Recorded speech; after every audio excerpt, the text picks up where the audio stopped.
سلام قيمة بدل مالين كلا يموخال عصب واي هداد تايرر أمريكا أو جرين كار ودتت هايسكو سافرين هاي هايسكو سافرين مالها آدن قرقاق جوج قرقاق كباشال المهاق دحد أول جرناو هادي سفرتت محادعة مركي مقالة سو نقطت إنا سو قلنا لقياوا إنا هرلو عليا لقياوا.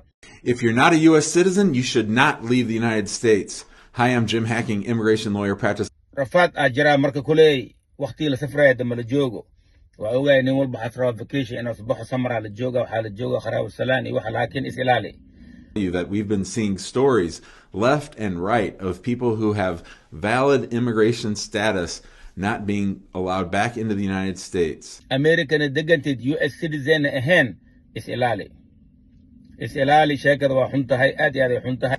And it's sort of scary. We saw just this last week a green card holder get deported, a lady who had a pending green card case who flew back from Puerto Rico get deported. We saw the actress from Canada who had the TN visa, went to the border to get a visa renewal and was not only denied her visa, but she was also taken into custody and detained for 10 days. Green card كاسكليجيس هايسكو هليني green card هذا واحد سياي مله البوركا لوجيجي حويا وان لعريال ده مركا الإسلالي ولا له أمريكا نول إسلالية green card دتكوتان شاكدي هور أوجيدي ماهن شاكدا مانيا مويا كجرا.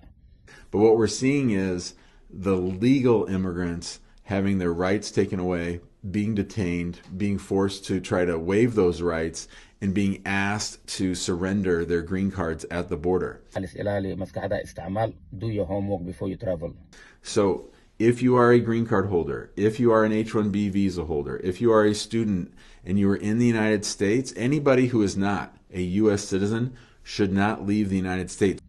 انتي سفرين هومو غير سماي فكر فيري 1+1 معكو سبحة 2 اكسياي اوكي. السلام عليكم ورحمة الله وبركاته.